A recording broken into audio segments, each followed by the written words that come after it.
الحمد لله رب العالمين والصلاة والسلام على سيد الأنبياء والمرسلين وعلى آله وأصحابه أجمعين أما بعد أعوذ بالله من الشيطان الرجيم يا أيها الناس قد جاءكم من ربكم صدق اللہ العلی العظیم۔ تمام حضرات عقیدت اور محبت کے ساتھ درود پاک پڑھ لیں۔ اللہ تعالیٰ نے قرآن کریم کی اس آیت میں ارشاد فرمایا، اے لوگو میں نے تمہاری طرف برہان بھیجا ہے، یا ایھا الناس برہان من ربکم وانزلنا الیکم نورا مبینا۔ جب کوئی کسی کے پاس آتا ہے تو اس کی چار حالتیں ہوتی ہیں۔ پہلی بات یہ کہ وہ کس کی طرف آیا ہے۔ اللہ تعالیٰ نے اس آیت کے پہلے حصے میں ارشاد فرمایا، یا ایھا الناس، اے لوگوں میں نے اپنے محبوب پیغمبر کو ساری کائنات کے ساری مخلوقات کے لیے نبی بنا کر بھیجا ہے۔ اللہ نے باقی انبیاء کو کسی کو شہر کا نبی بنا کر بھیجا، کسی کو قبیلے کا نبی بنا کر بھیجا، اور کسی کو بستی کا نبی بنا کر بھیجا۔ لیکن جب سرکار دو عالم صلی اللہ علیہ وسلم کی باری آئی تو اللہ خود قرآن میں کہتا ہے، وَمَا أَرْسَلْنَاكَ إِلَّا كَافَّةً لِلنَّاسِ، ہم نے آپ کو نہیں بھیجا مگر تمام لوگوں کے لیے۔ أُرْسِلْتُ إِلَى الْخَلْقِ كَافَّةً، حضور شاہ فرماتے ہیں اللہ تعالیٰ نے مجھے ساری مخلوقات کی طرف نبی بنا کر بھیجا۔ حضور آئے کس کی طرف سے ہیں؟ اس کا جواب اللہ تعالیٰ نے فرمایا، من ربکم، تمہارے رب کی طرف سے۔ اگر کوئی بندہ کسی پر اعتراض کرتا ہے تو اس کے بنانے والے پر اعتراض ہوتا ہے۔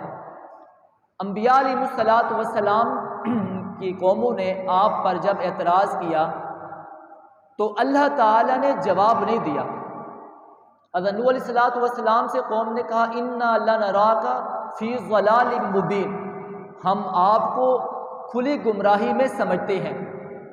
حضرت نوح علیہ السلام جواب دیتے ہیں، میں تو اللہ کی طرف سے رسول بنا کر بھیجا گیا ہوں، میں گمراہی میں نہیں ہوں۔ اور جب حضور صلی اللہ علیہ وسلم کی ذات اقدس پر کسی نے اعتراض کیا تو اللہ خود جواب دیتا ہے۔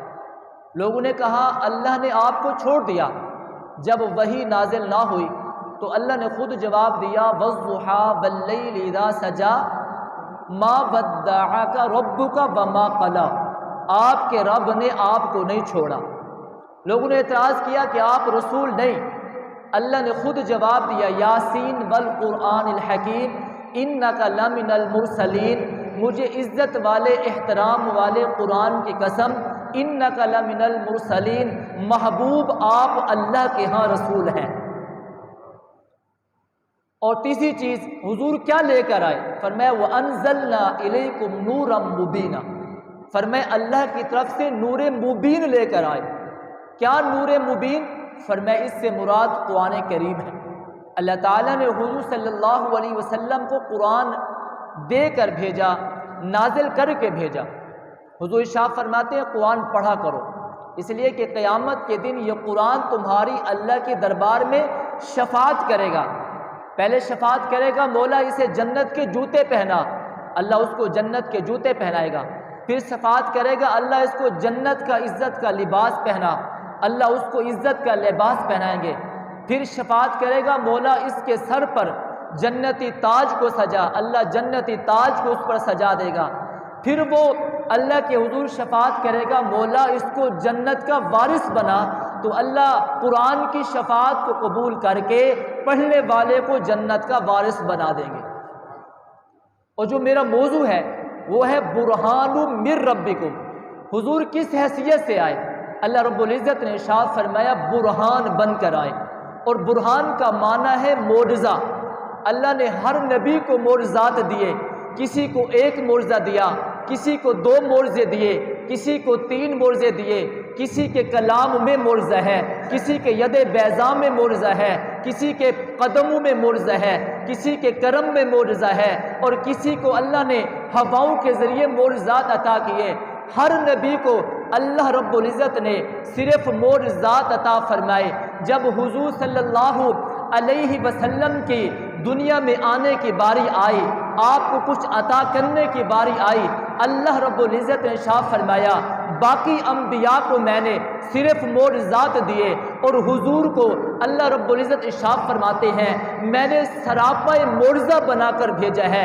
حضور کی ذات سراپا معجزہ ہے، آپ کی شرافت بھی معجزہ ہے، آپ کی کرامت بھی معجزہ ہے، آپ کی عدالت بھی معجزہ ہے، آپ کا صبر بھی معجزہ ہے، آپ کا شکر بھی معجزہ ہے، آپ کا صبر بھی معجزہ ہے، آپ کا چلنا بھی معجزہ ہے، آپ کا مسکرانا بھی معجزہ ہے، آپ کا آرام کرنا بھی معجزہ ہے، آپ کی نبوت بھی معجزہ ہے، آپ کی رسالت بھی معجزہ ہے، آپ کے خد و خال بھی معجزہ ہے، آپ کا جود و نوال بھی معجزہ ہے، آپ کا بال معجزہ ہے، آپ کا رخ والضحیٰ معجزہ ہے، رخ والضحیٰ معجزہ ہے، واللیل کی زلفیں آپ کی معجزہ ہے، ہر ادا آپ کی معجزہ ہے، ہر دعا حضور کی معجزہ ہے۔ پھر میں یوں کہنا چاہوں گا اللہ رب العزت نے قرآن کریم میں 6666 آیتیں بنائی ہیں، ہر آیت کو اللہ رب العزت نے معجزہ بنا کر بھیجا۔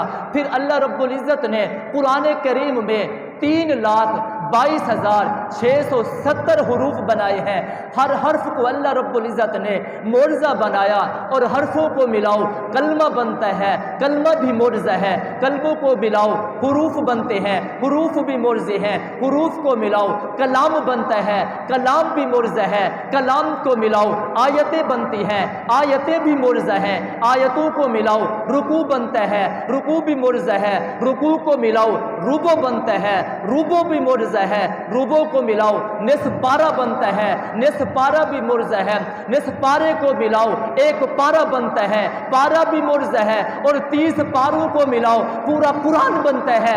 اللہ رب العزت ارشاد فرماتے ہیں اس کی ہر آیت بھی معجزہ ہے، تو میرے محبوب کی ہر ادا بھی معجزہ ہے، اور ہر دعا بھی معجزہ ہے۔ قرآن محبوب قرآن تیری رحمت کا دیوان نظر آیا، آقا تیری صورت تیری سیرت کا عنوان نظر آیا، آنکھیں ہیں ما زاغ البصر، چہرہ ہے بس شمس، قرآن کے چہرے پہ قرآن نظر آیا۔ اللہ رب العزت نے حضور صلی اللہ علیہ وسلم کو سراپا معجزہ بنا کر بھیجا۔ کیا بھائی؟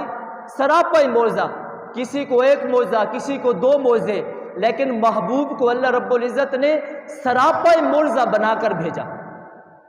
آج کا جو موضوع ہے وہ سرکار دو عالم صلی اللہ علیہ وسلم کی میں صرف زلف کا ذکر کرنا چاہوں گا۔ اللہ رب العزت نے حضور کی زلفوں کو کیسے معجزہ بنا کر بھیجا؟ اللہ رب العزت نے جو آپ کو زلف عطا کی، ایسی زلف اللہ رب العزت نے کائنات میں کسی کو بھی نہیں عطا کر بھیجی۔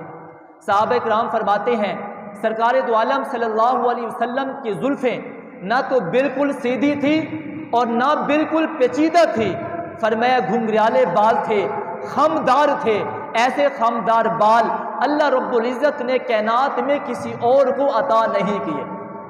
صحابہ کرام فرماتے ہیں حضور صلی اللہ علیہ وسلم کے بال وفرہ تھے، حضور کے بال جمہ تھے، اور حضور کے بال لمہ تھے۔ وفرہ کہتے ہیں جس کے بال کانوں کی لو تک ہوں، فرمایا حضور صلی اللہ علیہ وسلم کے بال مبارک کبھی تو کان کی لو تک آ جاتے، اسے ہم وفرہ کہتے، کبھی حضور کی زلفیں فرمایا کہ کندھے اور لو کے درمیان میں ہوتی، ہم اسے جمہ کہتے تھے، اور کبھی حضور کے زلف مبارک فرمایا کندھے تک ہوتی تھی، اسے ہم لمبا کہتے تھے۔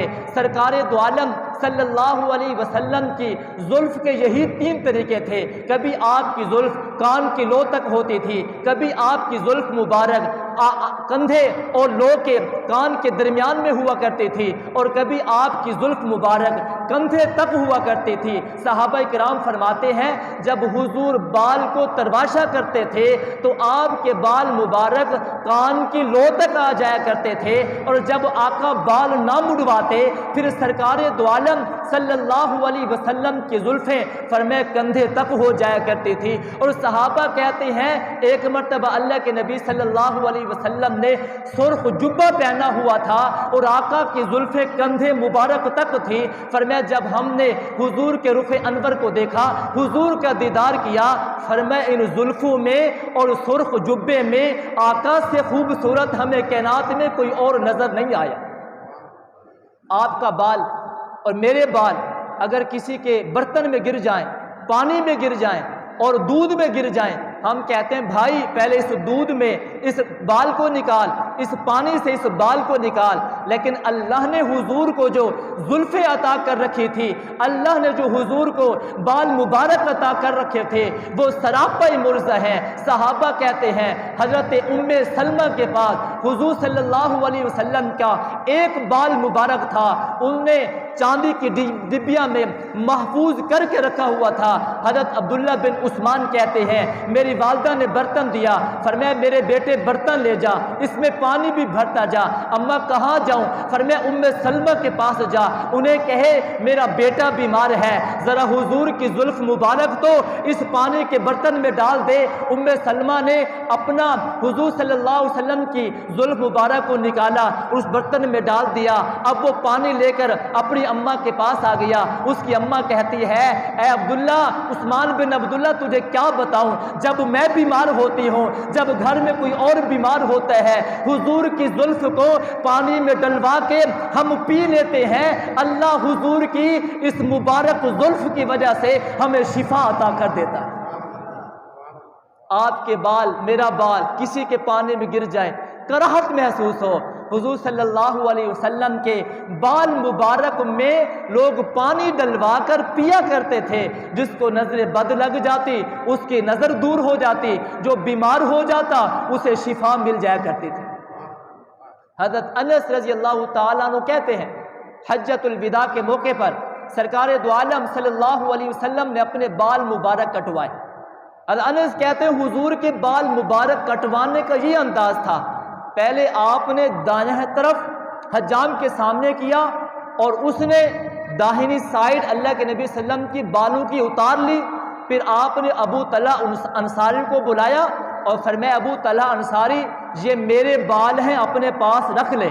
پھر حضور نے بائیں طرف سے بال مبارک کٹوائے، ابو طلحہ انصاری کو بلوایا اور فرمایا ابو طلحہ انصاری یہ میری زلفیں اپنے پاس رکھ لے۔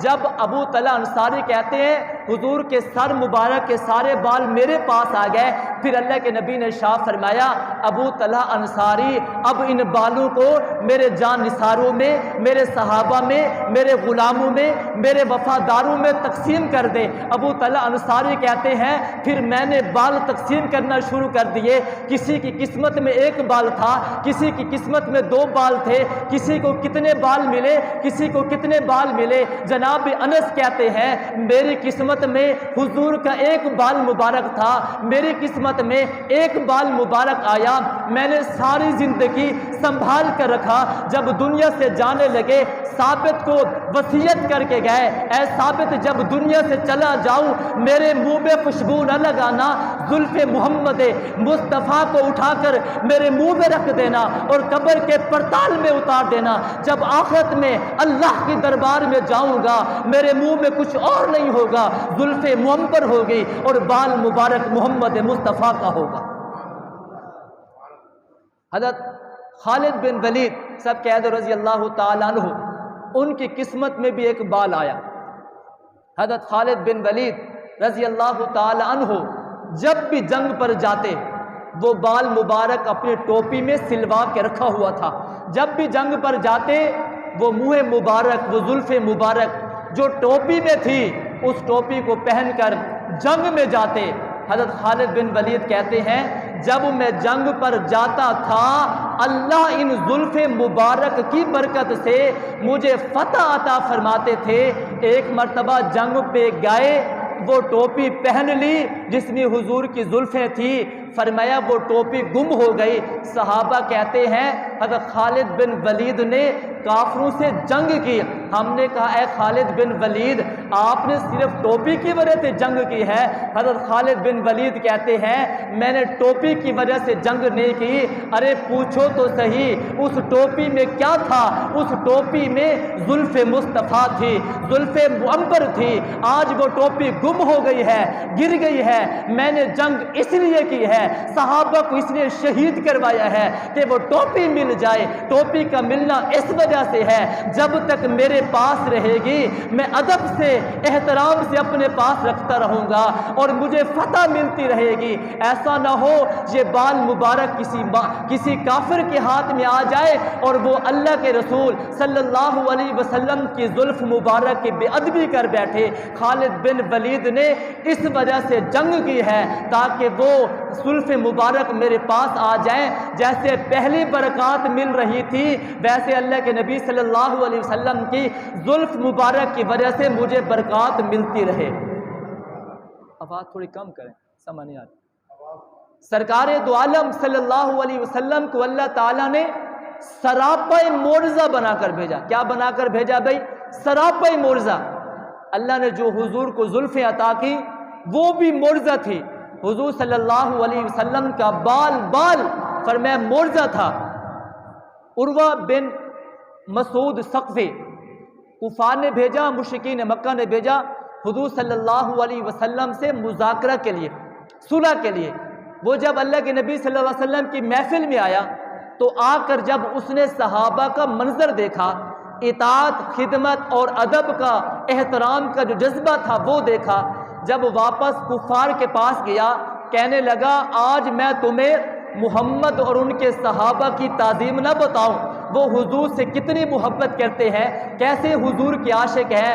فرمایا میں نے کسرا بادشاہ کا محل بھی دیکھا ہے، اس کی دربار بھی دیکھی ہے، کیسر کی دربار بھی دیکھی ہے، اس کی دربار میں بھی گیا ہوں، نجاشی کی دربار میں بھی گیا ہوں، اس کی دربار کو بھی دیکھا ہے، اس کے جان نثاروں کو بھی دیکھا ہے، لیکن آج میں نے رحمت عالم صلی اللہ علیہ وسلم کے صحابہ کو دیکھا ہے۔ ان کا عجب ادب کا انداز تھا جب حضور صلی اللہ علیہ وسلم وضو کیا کرتے تھے۔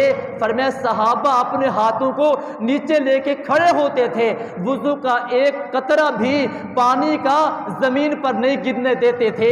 جب حضور تھوک مبارک ڈالا کرتے تھے صحابہ اپنے ہاتھوں پہ لے کے جسم پہ لگا دیا کرتے تھے، اور جب حضور بال مبارک کٹوایا کرتے تھے صحابہ اپنے ہاتھوں کو سامنے لے کے کھڑے ہو جاتے تھے، ایک بال بھی زمین پر نہیں گرنے دیا کرتے تھے۔ جب وہ کلام کرتے تھے خاموش ہو جایا کرتے تھے، اور جب حسن مصطفیٰ کو دیکھا کرتے تھے اپنی نظروں کو جھکا لیا کرتے تھے۔ فرمایا جیسی تعظیم صحابہ نے حضور کی ہے ایسی تعظیم کسریٰ کے غلاموں نے نہیں کی، جیسی تعظیم صحابہ نے حضور کی ہے ایسی تعظیم بادشاہ نجاشی کے غلاموں نے بھی نہیں کی ہے، جیسی تعظیم محمد کے جان نثار صحابہ حضور کی تعظیم کیا کرتے تھے۔ بال بھی نیچے نہیں گرنے دیا کرتے تھے، اور وضو کا پانی بھی نیچے نہیں گرنے دیا کرتے تھے، اور تھوک مبارک کو، لعاب دہن کو بھی نیچے نہیں گرنے دیا کرتے تھے۔ وضو کا پانی نیچے گرتا جسم پہ لگا لیتے، حضور لعاب دہن زمین پہ ڈالتے، اس کو اپنے ہاتھوں پہ اٹھا لیتے، جسم سے لگا دیا کرتے تھے۔ حضور بال کٹوایا کرتے تھے تو صحابہ کہتے ہم بال اٹھا کر اپنے پاس محفوظ کر لیا کرتے تھے۔ سراپا معجزہ اللہ نے حضور کو بنا کر بھیجا۔ حضرت شاہ عبد الرحیم رحمت اللہ علیہ بیمار ہو گئے، اور ان کے بیٹے کہتے ہیں، شاہ ولی اللہ محدث دہلوی رحمت اللہ علیہ نے لکھا ہے، فرمایا میرے والد بیمار ہو گئے، زندگی کے آخری سانس تھے اور میرے والد سو رہے تھے، خواب میں سرکار دو عالم صلی اللہ علیہ وسلم کی زیارت نصیب ہوئی۔ حضرت شاہ عبد الرحیم رحمت اللہ علیہ فرماتے ہیں جب آقا صلی اللہ علیہ وسلم کی زیارت خواب میں نصیب ہوئی، فرمایا حضور نے مجھے اپنے باہوں میں لیا، اور آقا صلی اللہ علیہ وسلم کی داڑھی مبارک میرے سر کو لگ رہی تھی، اور میرے دل میں خیال آ رہا تھا میری مدتوں سے یہ آرزو رہی ہے کاش کہ میرے پاس بھی حضور صلی اللہ علیہ وسلم کے بال مبارک ہوتے۔ فرمایا جیسے ہی میرے دل میں خیال آیا اللہ کے نبی صلی اللہ علیہ وسلم کے دل میرے دل پر مطلع ہوئے، فرمایا عبد الرحیم پریشان نہ ہو، میں تجھے اپنے بال دے کر جا رہا ہوں۔ اللہ کے نبی صلی اللہ علیہ وسلم نے اپنی داڑھی مبارک پہ ہاتھ پھیرا، دو بال مبارک اترے، اللہ کے نبی صلی اللہ علیہ وسلم نے شاہ عبد الرحیم کو دیے۔ شاہ عبد الرحیم کہنے لگے دل ہی دل میں کہہ رہا تھا آقا کیا یہ عالم خواب کی بات ہے یا عالم مشاہدہ میں بھی آپ کے یہ بال مبارک میرے پاس ہوں گے؟ آقا نے ارشاد فرمایا اے میرے بیٹے شاہ عبد الرحیم یہ بال دنیا میں بھی تیرے پاس باقی رہیں گے۔ شاہ عبد الرحیم رحمۃ اللہ علیہ فرماتے ہیں جب میں صبح کو بیدار ہوا میں بالوں کو ڈھونڈنے لگا، میرے بستر پر نہ ملے، میں دل میں نے توجہ کی اللہ کے رسول وہ بال مبارک کہاں ہیں؟ مجھے بتایا گیا آپ کے تکیے کے نیچے وہ بال مبارک رکھے ہوئے ہیں۔ شاہ عبد الرحیم رحمۃ اللہ علیہ فرماتے ہیں میں نے تکیہ اٹھایا تو دو حضور کے بال مبارک تکیے کے نیچے رکھے ہوئے تھے۔ شاہ عبد الرحیم کہتے ہیں میں نے بالوں کو اٹھایا، تین باتیں شاہ عبد الرحیم رحمۃ اللہ علیہ فرماتے ہیں حضور کی زلف کے بارے میں، حضور کے منہ مبارک کے بارے میں، حضور کے بال مبارک کے بارے میں۔ فرمایا وہ بال ہمیشہ جڑے رہتے تھے لیکن جب میں درود پڑھا کرتا تھا وہ بال الگ ہو جایا کرتے تھے اور دونوں بال کھڑے ہو جایا کرتے تھے۔ اس بات کی طرف اشارہ تھا کہ ہمارے آقا صلی اللہ علیہ وسلم اپنی قبر مبارک میں بھی زندہ ہیں، تو فرمایا بالوں میں بھی وہی حیات ہے، بالوں میں بھی وہی حیات ہے۔ جب میں درود پڑھا کرتا تھا تو فرمایا حضور کے بال مبارک الگ بھی ہو جاتے اور کھڑے بھی ہو جاتے۔ لوگوں نے کہا ہم نہیں مانتے یہ حضور صلی اللہ علیہ وسلم کے بال مبارک ہیں، تو ایک آدمی نے کہا میں نہیں مانتا۔ میں نے کہا یقین کر یہ اللہ کے نبی صلی اللہ علیہ وسلم کے بال مبارک ہیں۔ اس نے کہا دکھا مجھے یہ ڈبیا، میں دھوپ میں لے کے جاتا ہوں، اگر دھوپ میں مجھے کوئی معجزہ واقع ہوا تو مان لوں گا۔ اس نے ڈبیا کو اٹھایا اور دھوپ میں لے گیا۔ اللہ رب العزت نے فوراً بادل کو بھیجا، بادل آیا اور اس نے ان بالوں پر سایہ کر دیا۔ وہ سارے کے سارے توبہ کرنے لگ گئے کہ ہم سے غلطی ہو گئی، ہم نے ان کو حضور کے بال تسلیم نہ کیے۔ شاہ عبد الرحیم رحمۃ اللہ علیہ فرماتے ہیں میں نے ان بالوں کو محفوظ کیا، ایک کمرے میں رکھا ہوا تھا، لوگ آیا کرتے تھے زیارت کے لیے۔ ایک مرتبہ بہت سارے لوگ اکٹھے ہو گئے اور آ کر کہنے لگے شاہ عبد الرحیم ہمیں حضور کے بالوں کی زیارت کروا دے، ہم حضور کے بالوں کو دیکھنا چاہتے ہیں۔ شاہ عبد الرحیم رحمۃ اللہ علیہ فرماتے ہیں میں نے چابی کو اٹھایا، تالا کھولنے کے لیے گیا، ہجوم تھا، لوگ تھے، لیکن کیا بتاؤں جب تالا کھولنے لگا تو چابی نہ لگی، تالا نہ کھلا۔ میں نے کہا آج کیا بات ہے، تالا بھی وہی ہے، چابی بھی وہی ہے، کھولنے والا بھی وہی ہے، شاہ عبد الرحیم ہے، اللہ یہ تالا کھلتا کیوں نہیں ہے؟ میرے دل میں بتایا گیا آج حاضرین میں، آج دیکھنے والوں میں ایک ایسا آدمی ہے جو جنبی ہے، جو جنابت کی حالت میں ہے، وہ پاک نہیں ہے، وہ طہارت پر نہیں ہے اور میرے محبوب کی زلف کو دیکھنے آیا ہے، میرے محبوب کے بال مبارک کو دیکھنے آیا ہے۔ شاہ عبد الرحیم اعلان کر دے جب تک وہ آدمی اس مجلس میں رہے گا تالا نہیں کھلے گا، چابی بھی وہی ہے، تالا بھی وہی ہے، کھولنے والا بھی وہی ہے۔ شاہ عبد الرحیم کہتے ہیں میں نے اعلان کر دیا بھائی سارے لوگ گھروں کی طرف چلے جاؤ، طہارت حاصل کر کے آؤ۔ پھر جب سب لوگ طہارت سے آئے، جب میں نے تالا کھولا، تالا کھل گیا، ہم نے سب نے مل کر سرکار دو عالم صلی اللہ علیہ وسلم کی زلفوں کی زیارت کی۔ اور ایک بات میں نے اپنی خود آنکھوں سے دیکھی ہے، پچھلے دنوں میں گیا کبیر والا میں بیان کرنے کے لیے، شیخ اکبر صاحب وہاں کے بڑے مالدار تاجر ہیں، تو میں جب ان کے گھر میں پہنچا تو شیخ صاحب نے ایک لڑکے کو بھیجا مولوی صاحب کو اوپر لے آؤ، آپ کو کچھ دکھانا ہے۔ میں اوپر گیا تو علماء کھڑے ہوئے تھے اور ایک شیشے کی الماری بنی ہوئی تھی، اور اس کے اندر بال مبارک رکھے ہوئے تھے۔ شیخ صاحب سے پوچھا گیا شیخ صاحب بتائیں یہ بال کس کے ہیں؟ انہوں نے بتایا یہ سرکار دو عالم صلی اللہ علیہ وسلم کے میرے پاس بال ہیں، میں نے کمرہ بنایا ہوا ہے، اس کمرے کو میں ہر وقت خوشبو لگاتا ہوں، خوشبو اس میں ڈالتا ہوں، سوائے میرے یا میرے گھر والوں کے اس کی کوئی بھی زیارت نہیں کرتا، میں آتا ہوں زیارت کرتا ہوں، صبح شام آتا ہوں، لاکھوں روپے اس بال کی حفاظت کے لیے رکھے ہوئے ہیں۔ ایک دن میرا عزیز میرے پاس آیا، اس نے کہا یار میں بھی تبرک حاصل کرنا چاہتا ہوں حضور کی زلف مبارک سے، مجھے دے میں اپنے گھر لے جاؤں۔ جب اس نے اٹھانا چاہا تو ایک دم سے زمین پہ گرا، اس کے جسم پہ زخم آ گئے۔ میں نے کہا اللہ کے بندے کیا وجہ؟ میں بھی اس کمرے میں آتا رہا، حضور کی زلف مبارک کو دیکھتا رہا، لیکن تو نے جب اس کو اٹھایا ہے تو نیچے کیوں گرا ہے؟ اس نے کہا مجھ سے بے ادبی ہو گئی، میں طہارت کے ساتھ نہیں تھا، میں جنبی تھا، میں بغیر وضو کے تھا، مجھے اب یقین ہو گیا ہے خدا کی قسم تیرے پاس جو بال ہے وہ سرکار دو عالم صلی اللہ علیہ وسلم کے ہیں، اگر یہ اللہ کے نبی کے بال نہ ہوتے تو میں اس کو جنبی حالت میں اٹھا لیتا تو اٹھ جاتے۔ معلوم ہوا اللہ نے جو حضور کو بال مبارک دیے تھے وہ بھی سراپا معجزہ تھے، جس طرح اللہ کے نبی صلی اللہ علیہ وسلم کو بغیر طہارت کے کوئی نہیں دیکھا کرتا تھا، اسی طرح حضور کے زلف کو بھی بغیر طہارت کے کوئی نہیں دیکھ سکتا۔ آخری واقعہ ذکر کرنا چاہوں گا، بصرہ کے اندر ایک تاجر تھا بڑا ہی مالدار، جب وہ فوت ہوا تو اس کی جائیداد کو تقسیم کیا گیا، دو بیٹے تھے، آدھی اس نے لے لی آدھی اس نے لے لی، تو اس کی جائیداد میں 3 بال مبارک تھے سرکار دو عالم صلی اللہ علیہ وسلم کے۔ بڑے بھائی نے 1 بال لے لیا، دوسرے نے 1 بال لے لیا۔